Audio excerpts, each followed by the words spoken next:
வணக்கம். தொல்காப்பியம் முழுமைக்கும் காண்டிகையுரை கண்ட ஒரே தொல்காப்பிய பேரறிஞர் பாவலர் ஏறு ச.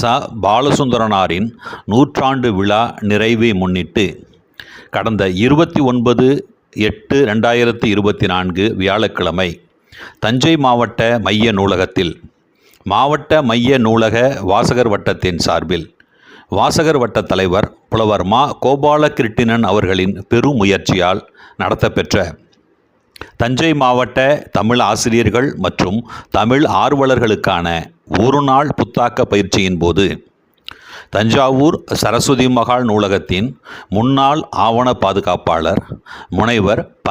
பெருமாள் அவர்கள் எழுதுபொருட்களின் வரலாறு எனும் தலைப்பில் ஒளிப்பட காட்சிகளுடன் நிகழ்த்திய உன்னத உரையினை காண செவி கொடுத்து கேட்டு மகிழ தங்களை அன்போடு அழைக்கின்றேன். வாருங்கள்.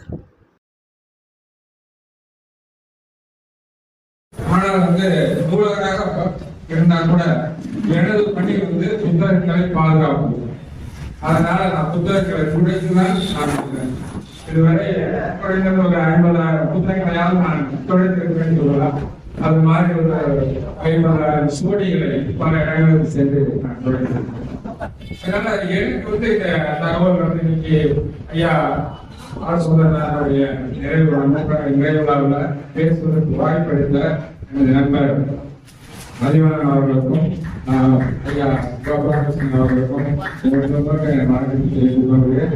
அதுபோன்று நீங்க தமிழ் கடலில் நீந்தி அதற்கு பின்னாடி என்னுடைய பேச்சு எப்படி இருக்குன்னு சொல்ல முடியாது. அதனால ஒரு பெரிய கடல்கள் நீங்க ஐயா மணியசாரமும் அவங்கெல்லாம் நான் அது பெரிய உணர்ந்தேன். நான் என்னுடைய பட்டறிவை உங்களுக்கு பகிர்ந்து. அதனால இந்த தலைப்பு எனக்கு கொடுத்து தலைப்பு ஒரு நாள் பேசக்கூடிய தலைப்பாடல. உங்களுக்கு ஓடக்கூடிய 2 புத்தகங்கள் கிடைச்சி நீங்க இருக்கிற காப்பி கிடைச்சுன்னா ஒரு நாள் பேசக்கூடிய தலைப்பாடல. இருந்தாலும் அப்படின்றவரே இந்த தலைப்பு உங்களுக்கு சில படங்களை தான் நான் காண்பிக்கிறேன். படங்களும் அதனுடைய ஒரு எக்ஸ்பிளனேஷன் தான். அதனால நான் என்ன சொல்றேன்னா, இந்த பதிவை அனைவருமே காப்பி பண்ணிக்கங்க. காப்பி பண்ணிட்டு உங்களுடைய பள்ளியில உங்களுடைய மாணவர்களுக்கு போட்டு காமிங்க. அதனால உங்களுக்கு மற்றவங்களுக்கு மாணவர்களுக்கு ஒரு பயனுள்ளதாக இருக்குன்னு நான் கேட்டுக்கொள்கிறேன். சில பேர் அந்த பதிவை தூக்கிறதுக்கு யோசிப்பாங்க. அந்த மாதிரி இல்ல, என்னுடைய பதிவு எல்லாருக்கும் சம்பாதிக்கிறேன் நான் வந்த பின்னாடி தான். அதனால நீங்க யாரு வேண்டுமானாலும் இதை பதிவு செய்து உங்களுடைய பள்ளியில் உங்க மாணவர்களுக்கு போட்டுக்காங்க. அப்பதான் அவங்களுக்கு இப்ப ஏன் பதிவு, ஏன் நூல்கள், ஏன் சுவடிகள் பார்த்தீங்கன்னா ஐயா கலிபெருமான் ஐயா பேசினாங்க. அவங்க பேசின அத்தனையுமே இங்க இருக்கிறவங்களுக்கு மட்டும்தான் தெரிஞ்சது. ஆனா இதே தகவல் மற்ற எங்காவது தெரியும் அப்படின்னா என்ன செய்யணும்? எங்காவது பதிவு செய்ய வேண்டும். அது போன்று ஏற்பட்ட ஒரு பதிவுகள் தான் இன்றைக்கு நமக்கு நம்மளுடைய பட்டறிவை மக்கள் மற்றவர்களுக்கு கொடுக்க வேண்டும் என்பதற்காக ஏற்படுத்தப்பட்ட பதிவு தான். அந்த மாதிரி பதிவை எங்க முதலாக பண்ணாங்க. சாதாரணமா நமக்கு மூதாதையர்கள் எங்க குடியிருந்தாங்கன்னு பார்த்தோம்னா ஒரு மலையில குகையில குடியிருந்தாங்க. அப்ப குகையில குடியிருக்கும் போது அவங்களுக்கு என்ன பதிவு இருக்குதா?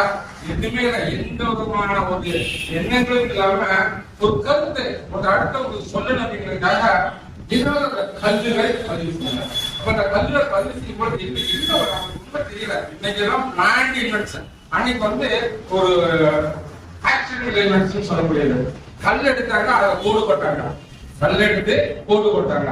இது ஒரு வகையான பதிவு. இன்னொன்று ஒரு இலை எடுத்தாங்க, மேலால இலையை சார்ந்து எழுதினாங்க. இது 2 வகையான பதிவு தான் இந்த உலகத்திலேயே இருக்கக்கூடியது. நீங்க இந்தியாவிலேயே பாத்தீங்கன்னா பாதி நமக்கு தென்னிந்தியா முழுவதுமே கல்லால் பதிவு செய்யப்பட்டது. வட இந்தியா முழுவதுமே உங்களுக்கு சாதாரண மையால் எழுதப்பட்டதுதான். இதுதான் உலகத்துல 2 பக்கம். அந்த வகையில ஓட்டுச்சில் தான் கல்லு தான் ஃபர்ஸ்ட் பண்ணாங்க. இப்ப கல்ல குகையிலிருந்து மக்கள் கீழே வர்றாங்க. கீழே பார்த்தது அவங்க ஆற்றோட நடந்து போறாங்க. கையில இருந்த கோடோட அந்த மண்ணுல கோடு போட்டு போனோம்னா மறுநாள் பாக்குறாங்க அந்த மண்ணில் அந்த பதிவு அப்படியே இருந்தது. ஒவ்வொரு எப்படி செய்யலாம் போறதுன்னு அந்த மண்ணை எடுத்து தட்டு மாதிரி செஞ்சு அதுல இருந்தாங்க. அதுதான் ஓட்டிச்சில் பதிவுன்னு சொல்ல முடியும். அதனால நிறைய நீங்க பாட்டுடைய தனியா ஓட்டு நூலகமே இருக்குது. இன்னைக்கு நமக்கு வந்து தமிழ்நாட்டிலேயே வந்து கிமு 6ஆம் நூற்றாண்டு தமிழ் எழுதப்பட்டது சொல்ல முடியாது. நம்ம ஓட்டுச்சினுடைய ஒரு பதிவு தான் நமக்கு. அந்த ஓட்டுச்சிலையை எடுக்கும் பொழுது வைக்கும் பொழுது ஏதாவது உடையுதுங்கிறதுக்காக அதை விட மிகவும் கடினமான ஒரு பொருளை தேடி போகும்போதுதான் உலோக தகடுகள். உலோக தகடுகள் பயன்படுத்தினாங்க. இந்த உலோக தகடுகள் எந்த மாதிரி உலோகம் பயன்படுத்தினாங்கன்னா தங்கம் பயன்படுத்திட்டாங்க, வெள்ளி பயன்படுத்திட்டாங்க, நமக்கு இருக்கக்கூடிய செம்புத்தா பயன்படுத்திட்டாங்க, காரியம் பயன்படுத்திட்டாங்க, இரும்பு பயன்படுத்திட்டாங்க. இந்த 5 வகையான உலோகங்களும் பயன்படுத்திட்டாங்க. ஆனா தங்கம் வந்து எல்லாத்துக்கும் இல்ல, ஒரு மன்னருக்கும் ஒரு மன்னருக்கும் எடுத்த கடிதங்கள் பயன்படுத்திட்டாங்க. சில்வர் அப்படிங்கிற வெள்ளி வந்து கோயில் கட்டுற எந்திரங்கள் மந்திரங்கள் இது போன்றதெல்லாம் அதிகமா பண்ணிட்டாங்க. தாமிரம் தான் நமக்கு எப்பவுமே நமக்கு தெரியும். காரியம் வெளிநாடுகள்ல அதிகமாக காரியம் பயன்படுத்திட்டாங்க. இரும்பும் சில இடங்களை பயன்படுத்தாங்க. இது எல்லாமே செய்யணும்னாலும் எழுதுனாலும் தனித்தரம் வேணும். அது இல்லாம மிருதுவான பொருட்களை செய்யணும் அப்படின்னு பார்க்கும்போதுதான் எந்த பொருள் மிருதுவான பொருள் அப்படின்னு பார்க்கும்போதுதான் நமக்கு தாவரங்கள் இருந்து பொருள், தாவரங்களுக்கு கிடைக்கிற பொருள் தான் முதலாக. இவருடைய தாவரங்கள் இருந்து உலகத்திலே மிக பழமையான ஒரு தாவர பொருள்னு சொன்னோம்னா பேப்பரைஸ். பேப்பரைஸ்ங்கிற ஒரு தாவர பொருள். அது எகிப்துல நைலான் என்ற நதியில இருக்கக்கூடிய ஒரு தண்டு, அதாவது நம்ம கரும்பு மாதிரி இருக்கக்கூடிய தண்டு, அதுல மேல இருக்கக்கூடிய உள்ள இருக்கிறது அப்படியே செவி குறுக்கும் எடுக்கும். அப்படி அரைஞ்சு பண்ணி அதை பிரஸ் பண்ணா ஒரு தட்டு மாதிரி இருக்கும். அந்த தட்டுல தான் எழுதிட்டாங்க. அதுதான் நமக்கு முதலாக தாவரத்தில் எழுதப்பட்ட ஒரு, அதுதான் கொஞ்சம் இருக்குது. அது மாதிரி நம்மளுடைய ஒவ்வொரு இடத்துக்கும் அவங்க கிடைக்கக்கூடிய தாவரத்துல இருக்கிற பண்ணாங்க. நம்ம இதுல இலைங்கிற போது நமக்கு பனை ஓலை வேணுமாங்க. அது மாதிரி வட ஊர்ஜ மரப்பட்டை இமயமலையில 14,000 அடி உயரத்தில் வரக்கூடிய ஒரு மட்டை மரம். அந்த மரத்துடைய பட்டை ஏற்றோம்னா இது ஒரு 100 அடுக்கு இருக்கும். அதை 3 அடுக்காக பிரிச்சு அதுல எழுதிட்டாங்க. ஊர்ஜ மரப்பட்டை எழுதிட்டாங்க. அதுக்கடுத்து அஸ்ஸாம்ல வந்து ஒரு வகையான பட்டை எழுதிட்டாங்க. வெளிநாடுகளில் இந்த பட்டைகள் அதிகமா இருக்காங்க. அதனால இருக்கிறது, அதாவது பட்டையை தான் போக்குங்கிறது தான் புக்குன்னு வந்து. அதே மாதிரி அதையே இன்னொரு இடங்கள்ல லிப்ரான் அந்த லிப்ரான் தான் லைப்ரரிங்கிற வாங்க. அதனால இந்த மாதிரி பண்ணாங்க. இந்த எஜிப்தினுடைய மன்னர்கிட்ட அரேபிய மன்னர் வந்து கொஞ்சம் பேப்பரைஸ் கொடுங்க, நான் ஒரு லைப்ரரி ஆரம்பிக்கணும் அப்படிங்கிறது வந்து அதே எஜிப்தி மன்னர் வந்து மறுக்கிறாரு. உடனே அரேபிய நம்மகிட்ட என்ன இருக்கோ அதை எழுதுங்க அப்படிங்கிறாங்க. அப்ப அரேபிய என்ன இருக்கு, எல்லாம் மாட்டுடைய தோல் தான். அப்ப தோல் எழுதுறாங்க. இப்ப மாட்டுடைய தோல் எழுதும் பொழுது அப்படியே முழுக்க அந்த மாட்டு தோல், மாட்டு தோல் எழுதும் போது ரொம்ப மொத்தமா இருக்கு. அப்ப மொத்தமா இருக்கும் பொழுது நானும் அப்படி உடையுது. அப்ப பார்க்கும்போது அந்த தோலைய 2 லேயர் இருக்கு. கீழே ஒரு லேயர் மேல இருக்கு. அப்ப உள்ள லேயர் மட்டும் அப்படியே தனியா பிரிச்சு ஒரு பலகையில அடிச்சு அதை வெட்டி அப்படி எழுதுனாங்க. அது பேரு பார்ச்மெண்ட். அதனால நிறைய பார்ச்மெண்ட் சுவடிகள் வந்து இந்த வடநாட்டில் இருக்கும் பல இடங்கள் இருக்கு. அது இல்லாம கண்ணுடைய தோல் அது 2 மெல்லியதா இருக்கும். அதனால கண்ணுடைய தோலை இருக்கிறதுக்காக அது பேர் வேளாண். அதனால இது போன்றுதான் நமக்கு மிருகங்கள் வந்து தாவரங்கள். அதுக்கு அடுத்து மிக்சர் மெட்டீரியல் அப்படின்னு சொல்லிட்டு அதுல வந்து முதலாக நம்ம பார்க்கும்போது துணி அதிகமாக பண்ணிருக்காங்க. சாதாரண துணிகள் தான் இன்னைக்கு நமக்கு வந்து அலெக்சாண்டர் வந்து வரும்பொழுது நமக்கு நிறைய துணிகள் எழுதியிருக்காங்க. அது மாதிரி காகிதம் பல பொருட்கள் சேர்ந்து காகிதத்தில் இருந்தாங்க. காகிதத்தினுடைய பயன்பாடு என்றைக்கு வந்ததோ அந்த காகித பயன்பாடு வந்த உடனே மற்ற பயன்பாடு எல்லாம் அப்படி குறையாகும். அதனால காகிதத்தினுடைய எளிமையும் கையாளுவதற்கு மற்ற பொருளுடைய பயன்பாடு ஏற்படுது. அதனால உலகத்திலேயே முதலாக காகிதம் கண்டுபிடித்த நாடு எதுன்னு சொன்னோம்னா இந்த வருஷம் 105 AD சொல்லி அவர் எடுத்துட்டார். ஆனால் உலகத்திலேயே முதலாக காகிதம் கண்டுபிடித்த நாடு இந்தியா. அலெக்சாண்டர் கிமு 327 படையெடுத்து வரும் பொழுது மரத்தால் சென்ற தட்டுகளில் எழுதியிருக்காங்க. மரக்கூழால் சென்ற தட்டுகளில் எழுதியிருந்தாங்க. அவர் நீர் சூசனை வரும் பொழுது எல்லாமே ஒரு புலவரை கூட்டு வருவாங்க. அந்த மாதிரி நீர் சூச ஒரு புலவர் கூட வந்தவர் வந்து அதை பயன்படுத்திட்டாங்க. அந்த வகையில நம்ம தான் இப்படி இருந்தாலும் நமக்கு வந்து நமக்கு கால வெள்ளம், அதாவது நமக்கு காலங்கள் மாறதுனால நம்ம வெப்பமண்டல நாடுங்கிறதுனால எதா இருந்தாலும் வேகமாக அழியுங்கிறதால நமக்கு ஒரிஜினல் கிடைக்கல. அவங்க கூட சைனா கூட இப்பதான் ஒரு 400 ஆண்டுகளுக்கு முன்னாடி தான் அதை கண்டுபிடிச்சாங்க. ஏன்னா அது முழுவதுமே அந்த மன்னர் வந்து டி சைலூன் அப்படிங்கிற ஒரு அரண்மனையில வேலை பார்த்தவர் தான் அது எழுதுறதுக்காக துணி வந்து அப்படியே துவைச்சிருக்காங்க. துணி துவைக்கும் போது அந்த அது இருக்கிற நாற்பொருள் அப்படியே படிந்து கொஞ்ச காலத்துல அது அப்படியே ஒரு கட்டு மாதிரி இருந்தது. ஓஹோ இப்படி பண்ணலாம் போல இருந்து துணிவை நல்லா அணைச்சு மல்பெரிங்கிற மீன் வலையை தரைச்சு அதை போட்டு தனியா பேப்பர் செஞ்சு அதை அந்த மன்னருக்கு கொடுக்குறாங்க. அந்த மன்னர் இருக்கும்போது அதை வந்து அப்படியே அவருடைய சமாதியில் வச்சிருக்காங்க. அதனால அதை எடுத்துதான் அந்த 105 மன்னர் இறந்த காலத்தை வச்சுதான் அந்த பேப்பர் கடிச்சது காலம் ஆரம்பிச்சு 600 வருஷம் அவன் யாருக்கும் சைனாவில இருந்து அந்த டெக்னிக் யாருக்கும் சொல்லல. 610 கிபி 610 தான் ஒரு கிளாஸ் இடத்துல சண்டை போட்டு அந்த ஒரு 10 பேர் அரசு வந்து அதுல இருந்து பின்னாடிதான் கொஞ்சம் கொஞ்சமா வடநாட்டுல போயிட்டு மீண்டும் தமிழகத்தில் இந்தியாவுக்கு வந்து கிபி 10ஆம் நூற்றாண்டுலாம் காகிதத்துக்கு பயன்பாடு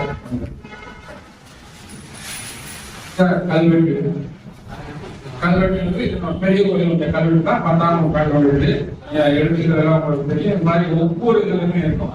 கல்வெட்டு தான் நமக்கு இலக்கியம் பாதுகாத்ததா அப்படின்னு சொன்னா இல்லை. இலக்கியத்தை பாதுகாத்தது கல்வெட்டு அல்ல.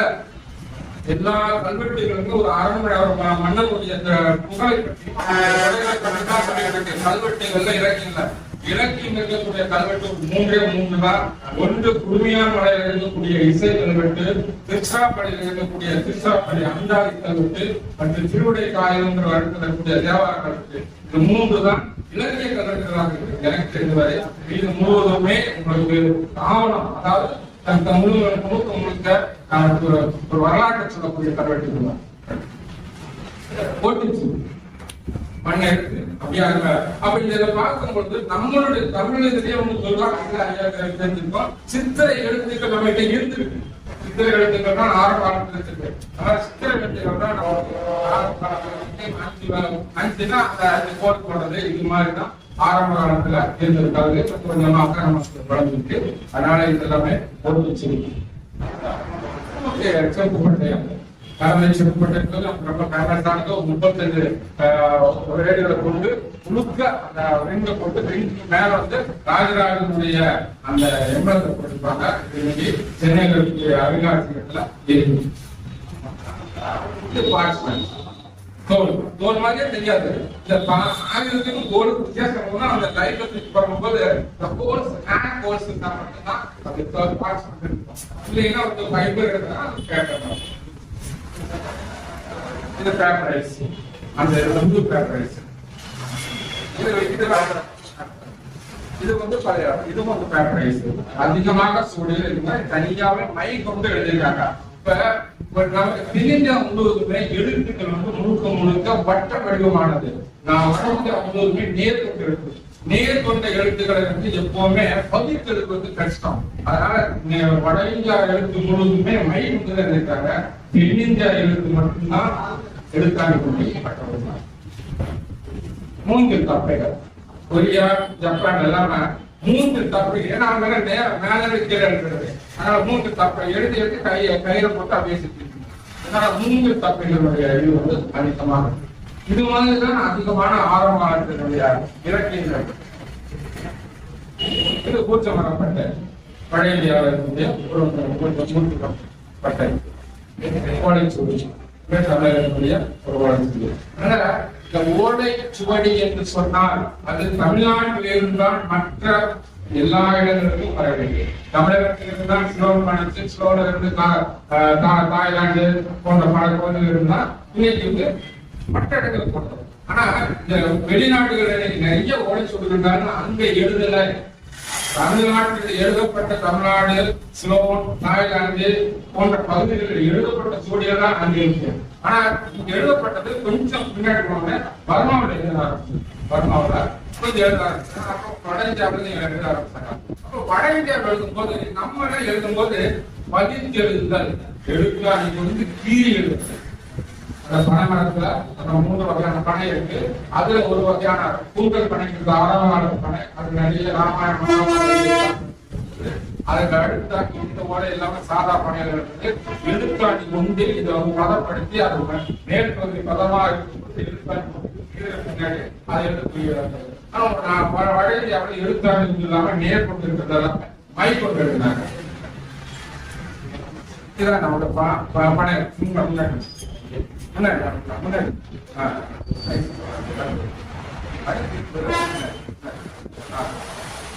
இந்த பனைங்கிறது எல்லாத்துக்கும்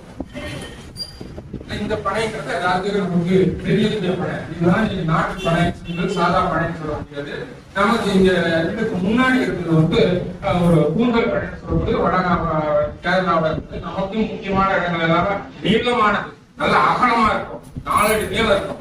அதனால ராமாயண மகாபாரதம் அந்த இது இருக்காங்க. இன்னைக்கு எல்லாமே இருந்தாங்க. இந்த பனை ஓலை எழுதுங்க அப்படிங்கிற போது நமக்கு மீண்டும் தான் வெட்டிக்கணும்.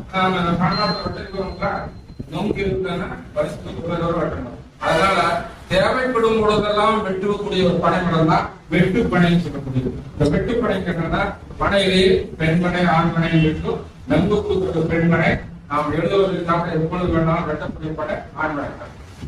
இதுதான் இந்த பூ இருந்தாலே அது ஆண்மனைன்னு சொல்லக்கூடியது. ஆண்மனை வந்து எப்ப வேணா வெட்டிக்கலாம், அது வெட்டு பனைன்னு சொல்றது. அதனால எழுதுவதற்கு 2 அடிமனைகள் அடி எப்பவுமே அடிமலை ரொம்ப ஹார்டா இருக்கும், நுனி ஓலை பெண்ணா இருக்கும். அப்ப இடையில இருக்கக்கூடிய ஓலை தான் நம்ம இருக்குமா வெட்டி நிலையில காய வச்சு அதை எடுத்து அதை வந்து பதப்படுத்தி தேவையான அளவு இருந்து அதுக்கு தேவையான அளவுக்கு 7 பங்காக பிடிச்சு ஒரு சைடு 2 ஓட்ட, இடையில ஒரு 3 வந்து இந்த பக்கம் 2 வந்து ஓட்ட. அந்த மாதிரி இதுதான் ஒரு முறையாக அந்த காவியம். அந்த மாதிரி போட்ட பின்னாடி ஒரு நீராவில வேக வைப்பாங்க, அல்லது ஈர பனையில குழம்பு வச்சிருப்பாங்க. அந்த மாதிரி குழச்சிட்டு அதுல நல்லெண்ணெய் தடவி வச்சிருவாங்க. அப்படி தடவும் போது அது வந்து மேல் பகுதி எப்பவுமே ஈரமாக புதுவா இருக்கும்.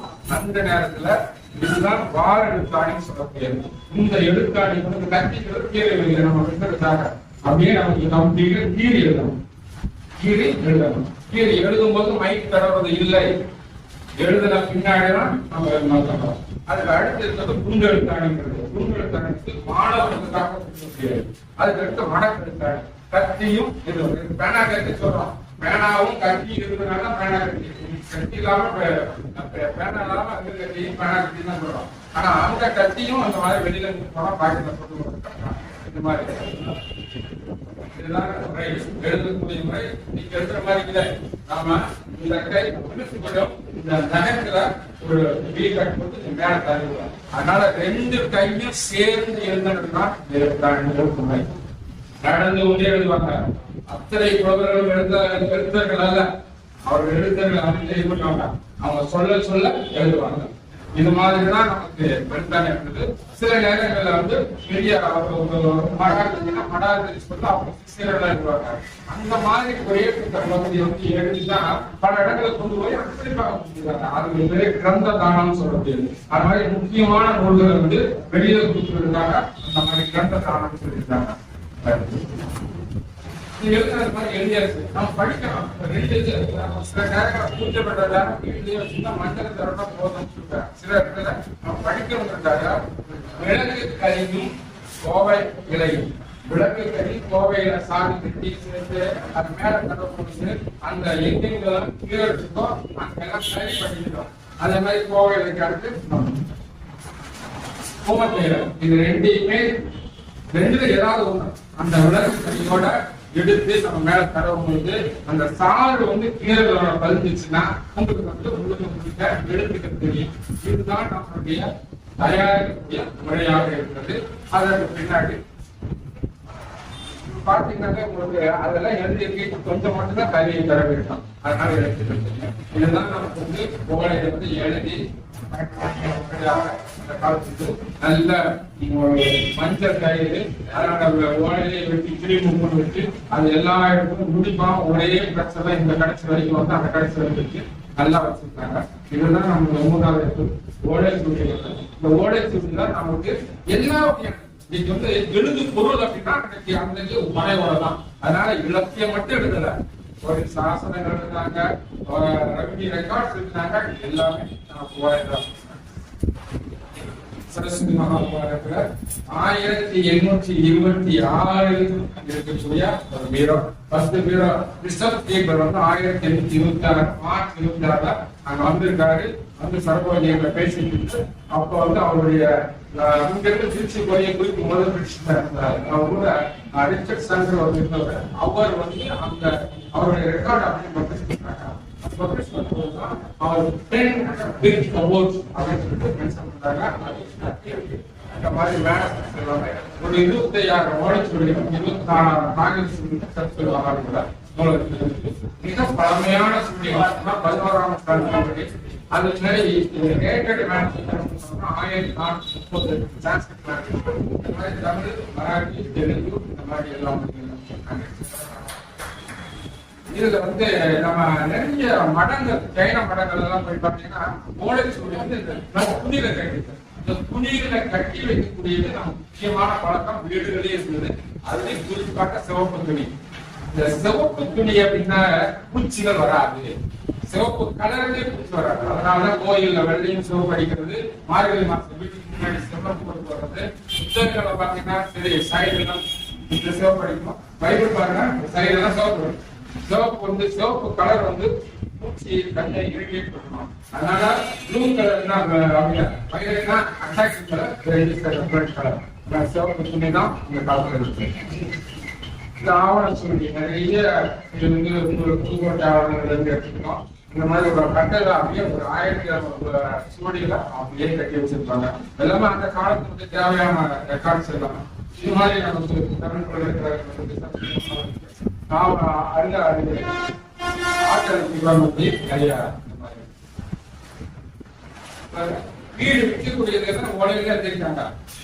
ஓலையில இருந்து அங்க போய் அண்ணா கொடுத்தவங்க அவங்க வந்து ஒரு எம்பரம் கொடுத்துருவாங்க. இது தஞ்சாவூர்ல எழுதப்பட்ட ஒரு சுப்பத்தை கீழ் போட்டுருப்பாங்க. கீழே பாடகர் ஸ்ரீ ராம் கதா அப்படின்ற அந்த ஓலைக்குரிய எம்பரம்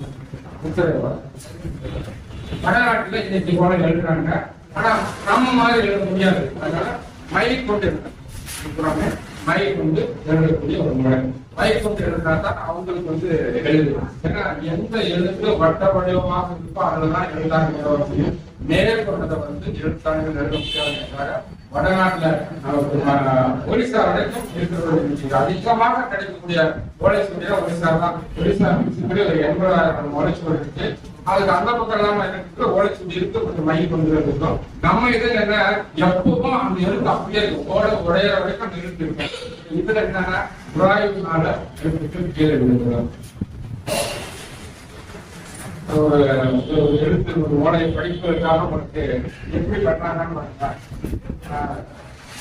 இது எழுதுனது பஞ்சவட்டம், பல்லடம், காவிரா, வேற சிவபாலயம், காப்பா, நாரகவுண்டன், சுப்ப செட்டியார் மகன், செங்கோட்டு செட்டியார். அது மாதிரி அப்படியே புள்ளி வைக்க மாட்டாங்க. ஓலை எழுதும் பொழுது புள்ளி வைக்க மாட்டாங்க. 1850க்கு பின்னாடி புள்ளி வைக்கக்கூடிய பழக்கம் வந்தது. அதற்கு முன்னாடி புள்ளி வைக்க மாட்டாங்க. முழுக்க அப்படியே தான் எழுதுவாங்க, பிரிக்க மாட்டாங்க, கண்டினியூவா எழுதுவாங்க. அதனாலதான் நம்ம மூதாதையர் சொல்லுவாங்க, காடு கரடு பார்த்து தெரிஞ்சுக்கணும் அப்படின்னா காடும் கரடும் ஒன்னாதான் எழுதியிருக்காங்க. அது காடா கரடாங்கிறது அந்த அர்த்தத்துக்கு மாதிரி நம்ம மாத்திக்கணும். கீழே ராமசாமி, வரதலட்சுமி, சந்திரகன், சுப்பிரமணியனுடைய அவங்க எல்லாம் சாட்சின்னு சொல்லிட்டு இந்த மாதிரி எழுதிருப்பாங்க. எழுதும் போது உங்களுக்கு இது வந்து விக்ரம வருஷம் சித்திரை மாதம் 20ஆம் தேதி இது அப்படிங்கிற அந்த ஒரு 5 வருடமா இருக்கும்போது இன்னைக்கு நாங்க வந்து எபிக் அப்படிங்கிற வார்த்தையை அந்த ஒரு புத்தகம் வச்சுட்டு ஆக்சுவல் டேட் வந்து நம்ம கண்டுபிடிச்சிருக்கோம். ஒரு 5 இன்ஃபர்மேஷன் இருக்கணும். அந்த எந்த காலத்துக்கு கதையெல்லாம் யுகம் இருக்கணும், வருடம் இருக்கணும், மாதம் இருக்கணும், அந்த தேதி இருக்கணும், அந்த நட்சத்திரம் அதோட திதி இருக்கணும். இந்த 5 இருக்குன்னா இன்னைக்கு சரியான தேதியை வந்து நம்ம கண்டுபிடிச்சிருக்கோம். இது எல்லாமே நான் சொன்னது முழுவதுமே ஓலை. அதனால நமக்கு ஓலைகள் அந்த காலத்துல அதிகமாக ஏற்பட்டு ஓலைச்சுவடிகள் தான் இருந்து ஓலைச்சுவடிகள் நூலகங்கள் தான் அதிகமாக வந்தது. அந்த வகையில நமக்கு முதலாக தமிழகத்தில் இந்தியாவிலே ஒரு பெரிய ஒரு லைப்ரரி இந்தியாவில் நமக்கு பழமையான ஒரு லைப்ரரி இருந்தால் கிபி 2ஆம் நூற்றாண்டில் நாகார்ஜுனா பல்கலைக்கழகம் தான் நமக்கு முதல் நூலகமாக இருக்கு. அந்த பெரிய நூலகம் இருக்கு. அதுக்கு 4ஆம் நூற்றாண்டுல நாலந்தா பல்கலைக்கழகம், அதுக்கு 7ஆம் நூற்றாண்டுல நம்ம காஞ்சி கடின்னு சொல்லிட்டு நம்ம பல்லவர்களுடைய பல்கலைக்கழகம், 11ஆம் நூற்றாண்டுக்கு முன்னாடி பார்த்தீங்கன்னா எல்லாம் நிறைய கோயில்கள் வச்சிருந்தாங்க. அது நம்ம கருகுமலை கோவில், மதுரை கோவில், ஸ்ரீரங்கம், தஞ்சாவூர், நமக்கு சிதம்பரம், இது எல்லாமே 5 கோயிலையும் நூலகம் இருக்கு. அதுக்கு பேரு திருக்கைப்போட்டி நூலகம். நூல்கள் வைத்திருக்கிற இடத்தின் பேரு திருக்கைப்போட்டி. அந்த நூலகம் இருக்கக்கூடிய பூஜாரி தான் நூலகர். அதை எடுத்து ஒவ்வொரு மாதம் 1 நாள் 2 நாள் எடுத்து படிப்பாங்க. அந்த மண்டபத்துக்கு பேரு பட்டண மண்டபம். இது ஒரு கீழே நமக்கு பண்ணி முழுக்க ஓலைகளுடைய பயன்பாட்டு அந்த காலத்தில் கொஞ்சம் காகிதம் வந்ததுனால அது எல்லாமே மாறிச்சு. இந்த காகிதம் அப்படிங்கிறது நம்ம எப்ப சொல்லிட்டேன். காகிதத்துல நீங்க எல்லாமே காகிதம்னா உடனே மரக்கோள்னு நினைக்கிறேன். மரக்கோள் மட்டும் இல்ல, 4 வகை பருத்தியை பயன்படுத்தி காகிதத்தை 4 பொருளாக இருக்கக்கூடிய கரும்பு சட்டை அல்லது புளிச்சக்கீரை அது போன்றவர்கள் வைக்கோல்கள் சொல்லிட்டு வைக்கோல் அது பண்ணலாம். மரக்கோள் 4வது தான். ஒவ்வொரு பயன்பாட்டிற்கும் ஒவ்வொரு வகையான காகிதம். இந்த பருத்தி காகிதம் தான் என்னன்னா அதுல இருக்கக்கூடிய தேவையற்ற பொருளை வச்சுதான் அதை நாம் விருப்பம் பண்ணிருக்காங்க. இந்த பருத்தி காகிதம் தான் இன்றைக்கு நாம் கையில வச்சிருக்கக்கூடிய கரன்சி முழுவதும் அந்த காகிதத்தை பண்ணி அதுக்கு நீங்க பாண்டு பேப்பர் பூராம 4 பொருள் இருக்குது. இந்த வைக்கோல் பேப்பர் தான் ஒரு கையில இருக்குது. அப்ப இந்த மரக்கோள் பேப்பர் என்ன அப்படின்னா எது வேகமாக அழியுமோ அதுதான் மரக்கோள் paper. Daily, monthly, yearly, paper, monthly paper, அதுதான் மரக்கோள் பேப்பர். இதுதான் அந்த காகிதம் தயாரிக்கிறதுக்கு 2 வகையா தயாரிக்கிறாங்க. எல்லா ப்ராசஸையும் கையாலே செஞ்சு வேக வச்சு அடிச்சு அந்த பைப்பர் மட்டும் தனியா எடுத்து அதை ஒட்டுறதுக்காக தனியா ஒரு பொருளை போட்டு சேப்பு பொருள் மேலாட்ட பொருள் இதெல்லாம் போட்டு பண்ணோம்னா அது கைவினைக்கிறாங்க. எல்லாத்துக்குமே இயந்திரம் மூலமாக பண்ணணும்னா அது இயந்திரம். அதனால இன்னைக்கு யாரும் கைவினைக்காக சில இடங்களை மட்டும் இருக்கு. அது அதிகமா காஸ்ட்லியா நாளடைவில் ஒரு பேப்பர்னா 300 வருஷம் 400 வருஷம் ஹேண்ட் பேப்பர் இருக்கும். அதிகமாக உழைச்சு அந்த காகித சுவடி எழுதுறது ஹேண்ட் பேப்பர். ஆனா இன்றைக்கு பேப்பர் நீங்க பாத்தீங்கன்னா ஒரு பேப்பர் எவ்வளவு நாளைக்கு இருக்குன்னு சொல்ல முடியாது. அதுல பீரியட்ஸ் சொல்லிட்டு அதோட அமிழ்தன்மை அதுக்கு இதெல்லாம் அதோட லோடிங் பற்றி சொல்லிருக்காங்க. இதெல்லாம் சில பேர் எழுதியிருப்பாங்க. அதெல்லாம் பார்த்ததுதான் அந்த பேப்பர். அதனால இன்னைக்கு நமக்கு இந்த பாண்ட் பேப்பர் ஓரளவு நல்ல பேப்பர். இது ஹேண்ட்மேட் பேப்பர் தயாரிப்பு முறை பாருங்க. அந்த எல்லா இதுவுமே எல்லாத்தையும் பேக் வச்சு கையாலே ஆடிச்சு அதை தண்ணியில போட்டு அந்த பயிர் அதை கொஞ்சம் வெண்டைக்காய் வெண்டைக்காயை தண்ணியில போட்டு அந்த சாரி சொன்னாங்க அந்த பயிர் போட்டு அது மாதிரி அந்த ஜப்பான் பண்ண முடியுது. இந்த மாதிரி பேப்பர் போட்டு இது ஒவ்வொரு பேப்பர் கொஞ்சம் தண்ணி வச்சுன்னா ஒவ்வொரு பேப்பரையும் தனியாக பிடிச்சிருவாங்க.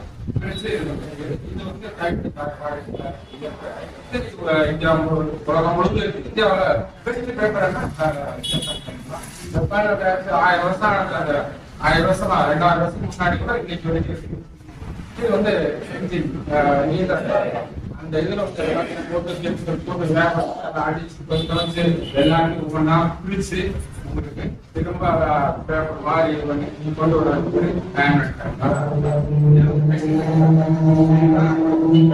அப்ப பேப்பர் வந்த பின்னாடிதான் கொஞ்சம் கொஞ்சமா கையால் எழுத ஆரம்பிச்சாங்க.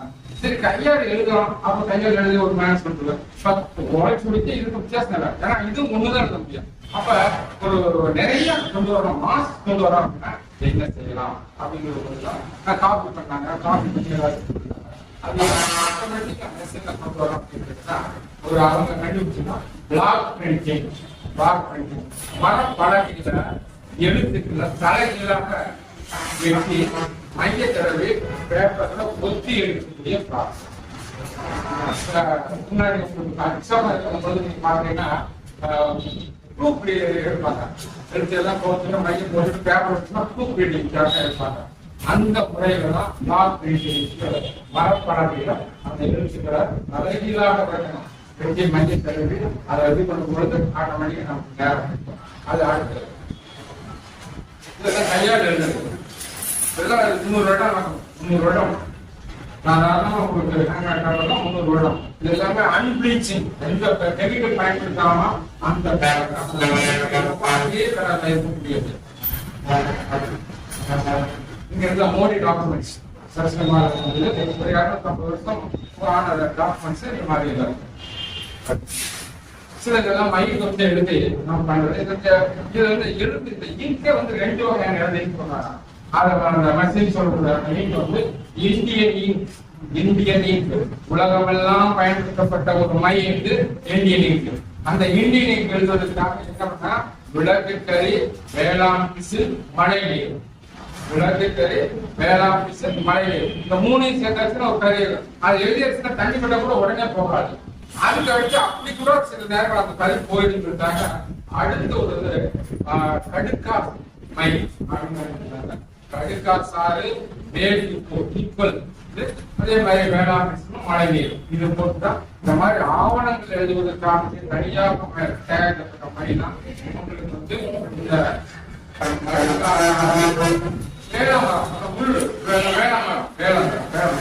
அந்த பிசின் தான் வேளாண் பிசின் தான். வேளாண் பிசின் மழை நீர், சுத்தமான நீர் மழை நீர் எந்த பிரச்சனையும் வராது. அந்த காலத்திலே இதெல்லாம் அந்த வகையில தண்ணி பட்டா கூட எடுத்துக்கிற முடியும், தெரியுது. அதுக்காக அதே அந்த முறைதான் எல்லா இடங்களையும் வீடுகளையும் உங்களுக்கு தெரியல, நம்மளோட மூடாவது கட்டா, நம்ம தாத்தா கட்டா, அந்த டாக்டர் எல்லாம் துணியெல்லாம் கட்டிருக்காங்க. துணி கட்டினால என்ன பிரயோஜனம்? அதனால எந்த ஒரு பொருளும் அழிவு அப்படின்னா முதல் டஸ்ட் படிஞ்சால, மழை பெய்ஞ்சால, காற்றுல ஈரம் அது உறிஞ்ச உடனே பங்கஸ் வரும். அந்த பங்கஸ் வந்து ஒரு மாதிரியான ஸ்மெல் வரும். பூச்சிகள் எல்லாம் வந்து பங்கஸ் சாப்பிட வரும். முட்டையிட்டு போகும். முட்டையிலிருந்து வரக்கூடிய புழுதான் உங்களை ஓட்ட போட்டு எல்லா இடம். அப்ப ஊசியே இல்லாம பண்ணியாச்சுன்னா பண்ணும்போது ஊசி போகும். ரெண்டாவது நீங்க புத்தகத்துல ஒரு பேப்பர் வந்து இந்த வைங்க, எவ்வளவு இந்த பேப்பர் இருக்கும். இது வந்து இருக்கும். இது வந்து சன்லைட் இருக்கக்கூடிய லைட்னால வேகமா அடிக்கும். அதனால துணிகள் போடும்போது துணி வந்து அதையும் கட்டுக்கும். அதனால உங்களுக்கு அது மட்டும் இல்லாம ஓப்பனா இருக்கும்போது மழை பெஞ்சு ஈரம் காற்று இந்த பேப்பர் வந்து ஈரத்தை உரியும். ஈரத்தை பொருள் எந்த பொருள் உரியுதோ அப்ப வந்து ரெஸ்பான்ஸ் ஆகும். அந்த வெளியிடும் போது சுருங்கும். அப்ப ரெஸ்பான்ஸ் ஆகி சுருங்கும் போது ஆட்டோமேட்டிக்கா எல்லாத்தையும் கண்ட்ரோல் பண்றதுதான் இந்த மாதிரி துணிகள். இந்த துணிகளை கட்டி மரபுகளோட வச்சிருந்தா நமக்கு எந்த விதமான பாதிக்கும். பிரிண்டிங் அப்படின்னு சொன்னா அந்த மாதிரி மல்டி கலர் பிளாக் பிரிண்டிங்கிறது கிபி 868 சைனாவிலையும் ஜப்பான்லையும் கொண்டு வந்தாங்க. First print. அதுக்கு அடுத்து மூவபிள் பிரிண்டிங் அப்படிங்கிறது வந்து கூடன்பர்க் அவர் கொண்டு வந்தது 1400 1965 வரைக்கும். அதுக்குள்ள கண்டுபிடிச்சதுதான் ஒரு 42 பக்கம் பைபிள் தான் அவருடைய. நமக்கு இந்தியாவுடைய பிரிண்டிங் வந்தது அப்படிங்கும்போது இந்த பிரிண்டிங் மெஷர் வந்து கீழ்கட்சி நாடுகளுக்கு போகுது. நம்ம அரபிக்கடல் வழியா போகுது. போகும் பொழுது அங்க எல்லாம் கடற்கொலை இருக்காங்க, ஏதாவது பிரச்சனை போட்டுருக்கு அப்படின்னு இங்க இருந்து அனுப்பிச்சு கேட்கும்போது அனுப்பிச்சிருக்காங்க. சரி என்ன பண்ணலாம் போது பக்கத்துல எந்த நாடுகளும் அவங்க கிடைக்கல அப்படின்றாங்க. அப்ப பக்கத்துல இருந்த அந்த கோவாவில இருக்கிறாங்க. கோவாவில தான் ஃபர்ஸ்ட் அந்த மிஷின் ஆரம்பிச்சது. அந்த அடிச்சது 1858 வந்து பேர் போர்ச்சுகீஸ் சொல்லுவாங்க. அது அடிச்சாங்க. தமிழ் புத்தகம் 1578 தமிழ் எழுத்துக்களோடு மாக்கல்லில் செஞ்ச தம்பிரான் வணக்கம் என்ற ஒரு கிறிஸ்துவ நூல் தான் முதலாக இந்தியாவில் அச்சடிக்கப்பட்டது. அதே மாதிரி தமிழகத்தினுடைய முதல் அச்சுக்கூடம் தரங்கல்பாடி 1712 ஆரம்பிச்சு அது 14 உங்களுக்கு சீவன் கல்வாவுடைய பைக் வெளியில் வந்தது. இப்ப பிரிட்டிஷ்காரங்கெல்லாம் அவங்க சர்ச்சு தான் ஆரம்பிச்சாங்க. 1832 வரைக்கும் வேற யாரும் புத்தகம் அச்சடிக்க கூடாது ஏன்னா எடுத்துடுவாங்க. அதுலயுமே டெல்லிஸ் சொல்லக்கூடிய ஒரு மதுரை கலெக்டர் திரும்ப கவர்னர் ஜெனரல் இருந்தவர். அவரு நம்ம திருக்குறள் அம்சனாலையும் நாளடை அன்பனாலையும் அவர் வந்து அந்த கிறிஸ்டியன் மிஷனரியிலேயே 1812 முதல் இலக்கிய நூல் அச்சடிச்சது என்றால் 1812 தான் கிடைச்சது. இதான் இந்த பாகத்துல இந்த மேற்கு பகுதியில அந்த எழுத்துக்களை கொஞ்சம் மையப்படுறது அப்படியே இது மாதிரி பண்ணோம்னா அது ஒவ்வொரு பேஜையும் போட்டு அப்படியே ஒட்டி அது ஸ்க்ரோல் பெயிண்ட். இதுதான் பிரிண்டிங்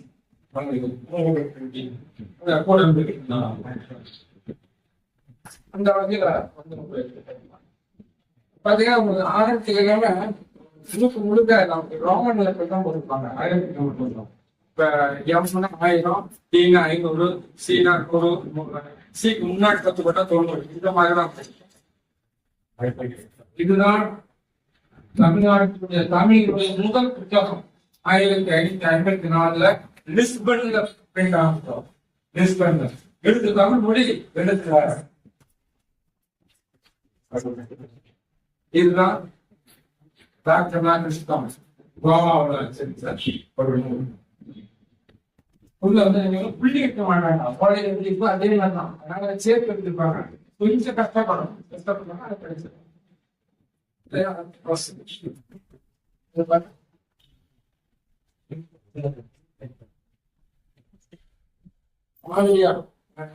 பாதிரியா தமிழிலே பிரிக்கிறதுனா பாரதியா பிரிக்கிறது தமிழ்நாட்டோட தளம் அப்படின்னு. இது வந்து தலைமை மாநில சிறப்பு. இங்க பாத்தீங்கன்னா கிறிஸ்து 1814 வருஷத்துல வருஷமா இருக்கும் பொழுது தமிழன் வாயில இருக்கிற பாதிரிமாருடைய சிறு பரிசல்பட்டது 1714 தமிழன் வாயில. இது அதே மாதிரி அந்த டைம்ல இதுதான் 1912 அந்த எல்லிஸ் மொழியில பதிகம்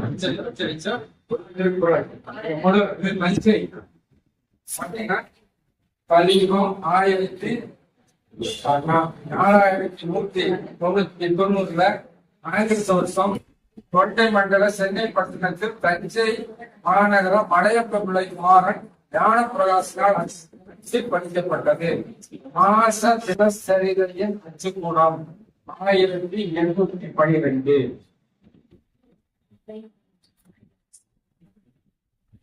இன்னைக்கு அதாவது திரும்பவும் நம்ம ரோஜாமூர்த்தி அண்ணனார் வந்து திருப்பதி அப்போ ஒரு பாடலுக்கு ₹1 புத்தகம் 1500 அவங்க விற்பனை செஞ்சாங்க. இதுதான் அந்த அச்சடிச்சிருக்கு இருக்கிறதுக்கும் நம்ம வித்தியாசத்தை பாருங்க. 200 நாட்டுகள்ல வந்து பாடல்களுடைய பிரிட்டிஷ்காரங்க வந்த உடனே முதலாம் எந்த அட்மாஸ்பியரா இருந்தாலும் தமிழ் படிச்சிருக்கோம். அப்ப தமிழ் படிக்கிறதுக்காக அவங்களுக்காக ஏற்படுத்தப்பட்ட ஒரு dictionary Malabar and English dictionary. மலபார்னா தமிழ்நாடுல தமிழ் மொழிதான் கேரளா. மலபார் பாத்தீங்கன்னா 1777 வந்தது. சர்வோதராக கைவிட்டோம். தமிழும் இங்கிலீஷுமா இருக்கிற அகராதி. இதுல வந்து தமிழ் வார்த்தைக்கு இங்கிலீஷ் பண்ணி தமிழ் ஆணாவுக்கு என்ன அகர வழங்கல் படிக்கிறது இது மாதிரி எல்லாம் தமிழ் வார்த்தைக்கு இங்கிலீஷ் பண்ணிக்க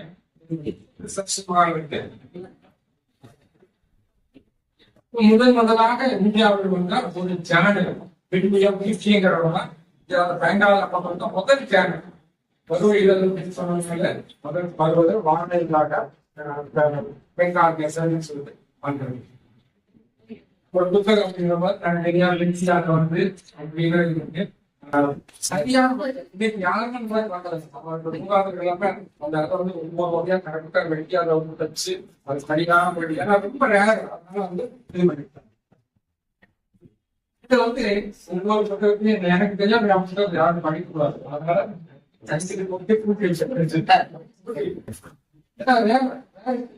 தங்க மாதிரி அதை புத்தகத்துக்கு வேற அதே மாதிரி சர்ச்சில் ஒவ்வொரு புத்தகத்துக்கு சைன் கொடுத்துருக்கோம். புத்தகத்தை அங்கேயே வச்சுக்கோங்க. நீங்க வெளியே அந்த முறைதான் அதுக்கு முன்னாடி டாக்டர் எஸ் ஆர் ரங்கநாதன் என்னைக்கு வந்தாங்க அப்பதான் எல்லாரும் படிக்கணும் அப்படிங்கிறதுக்காக ஓப்பன் ஆக்சஸ் சொல்லிட்டு வந்தாங்க. இன்னைக்கு வெளிநாட்டுல தான் ஓப்பன் ஆக்சஸ் இல்ல, க்ளோஸ் ஆக்சஸ், ஏன்னா இடம் பற்றாக்குறை. இதுல இருந்தா ஓப்பன் ஆக்சஸ் நீங்க உள்ள போய் பார்த்து உங்களுக்கு என்ன வேணாலும் எடுத்துக்கோங்க. இன்னைக்கு இது க்ளோஸ் ஆக்சஸ். நீங்க 8 ஃப்ளோர்லயும் ஒரு புதுவா இருக்கும், நீங்க உள்ள போக முடியாது. ஆனா 8 ஃப்ளோர்ல ஒரு சுத்தி என்னென்ன வார்த்தை இருந்தாலும் அந்த 5 வார்த்தை கம்ப்யூட்டர் நீங்க எதுக்கு கம்ப்யூட்டர்ல இந்த புத்தகம் எடுத்துட்டு போகிறது. அதனால இப்ப வந்து பட்டியல இருந்து வேணாம் அது வந்து ஓபன் ஆயிடும். இது மாதிரி நமக்கு இந்த மாடல் இப்ப கையாளர் புத்தகத்தை வந்து மேல வச்சு பண்ணனாலும் புத்தகம் கேட்கிறாரு. அதனால மையத்துல வச்சுதான் நான் புத்தகத்தை புத்தகத்தை கையாளும் போது எப்படிங்கிறது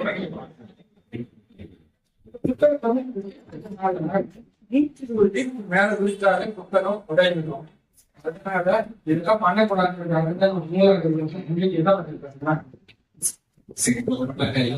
ஒரே படத்துக்கு 4 கிலோ வச்சு இந்த பிரச்சனை விட்டாருக்கு தலையில வந்தோம்னா கரெக்டா நமக்கு தண்ணிக்குள்ள நேரம் அந்த மாதிரி. நீங்க வெளிநாடுல நம்ம எங்க பாக்குறது நீங்க வெளிநாடு கொண்டு வரலாம் இந்த மாதிரி. அதனால இந்த புத்தகத்தை அடுத்து அடுத்து நிறைய புத்தகம் நம்ம முன்னாடி அதுக்கு மேல என்ன பண்ணலாம்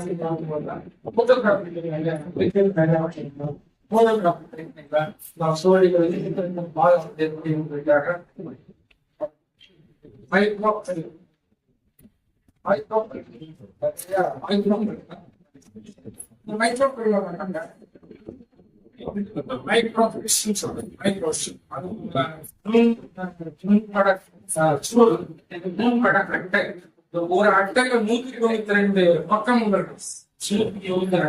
இப்ப கொஞ்ச நாளைக்கு சிடி வச்சிருந்தாங்க. சொல்லக்கூடிய 1920 எல்லாமே ஒவ்வொரு புத்தகத்திலையும் ஒரு இந்த மாதிரி ஒரு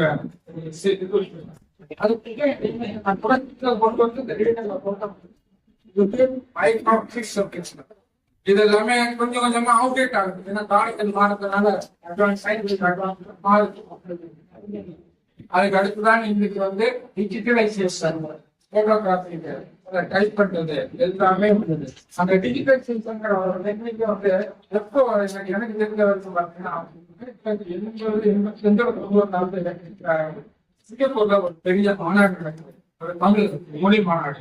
அந்த மாநாட்டுல வந்து அவங்க எல்லாமே தீர்மானம் பண்ணாங்க, எந்த மொழி கம்ப்யூட்டருக்கு ஈக்குவலா இல்லையோ அதுக்கு இன்னும் 100 ஆண்டுகள் அழியும் அப்படின்னு சொன்னாங்க.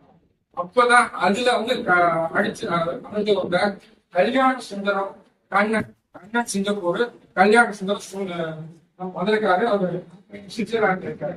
அவங்க 2 பேருமே ஒரு முயற்சி பண்ணாங்க, என்னடா பண்ணலாம் அப்படிங்கிறதுதான் இங்க வந்து மீட்டிங் போட்டு வாலண்டியர்ஸ் உருவாக்கி இந்த மாதிரி சொல்லியிருக்காங்க, நம்ம தமிழ் வந்து உருவாக்கணும் அப்படிங்கிறதுக்காக அவங்களே உருவாக்கி புத்தகத்தை அங்க டைப் பண்ண சொல்லி கம்ப்யூட்டர் டைப் பண்ண சொல்லி புத்தகம் அப்லோட் பண்ணி நீங்க ப்ராஜெக்ட் மதுரை நீங்க போனீங்கன்னா ஒரு 5 புத்தகம் அது எல்லாமே அவங்களுடைய அது கரெக்டாக நம்ம அதே போட்டோகிராஃபர் வந்து நம்ம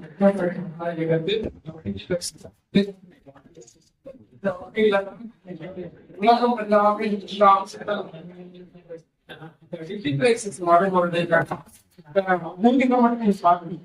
எல்லா புத்தகமும் நீங்க எழுதுன புத்தகமே முன்னாடி 1927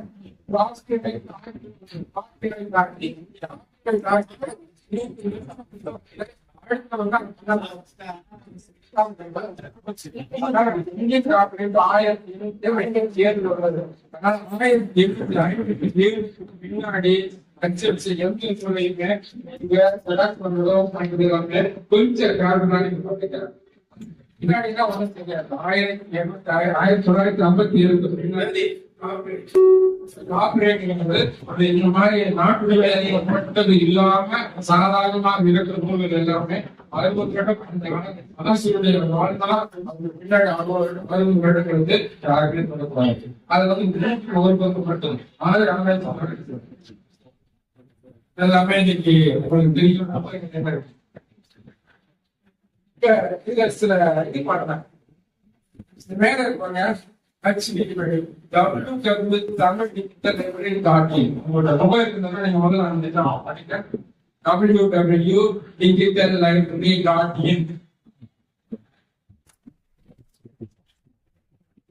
தமிழ் இணைய கல்விக் கழகத்தினுடைய ஒரு வடிவம்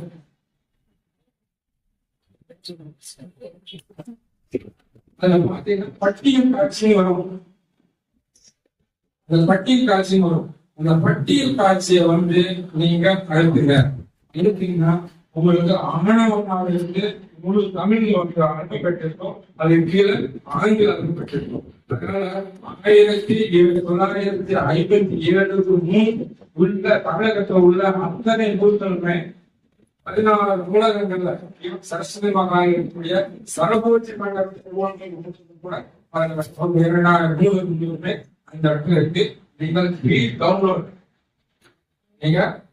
டவுன்லோட் பண்ணி நீங்க அந்த பட்டியல் காட்சி இந்த பட்டியல் காட்சி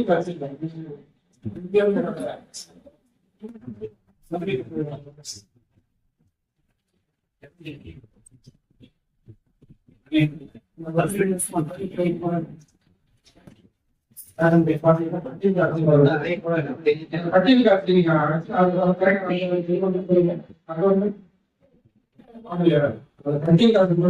உங்களுக்கு அனுப்பப்பட்ட எல்லா நூல்களும் மட்டும்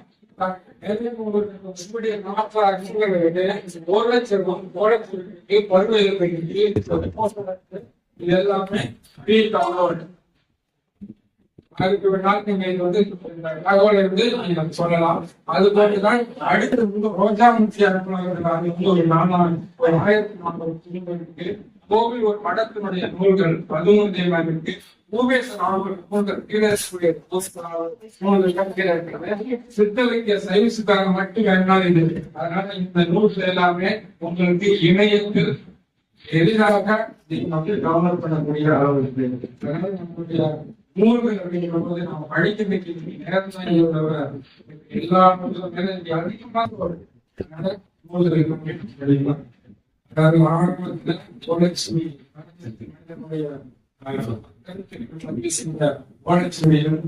இன்றைக்கு அத்தனை வகையான நிலையில் எளிமையாக நம்ம கையில் வைக்கிறது எல்லாமே நீங்க வந்து படித்து பயன்பட வேண்டும் என்று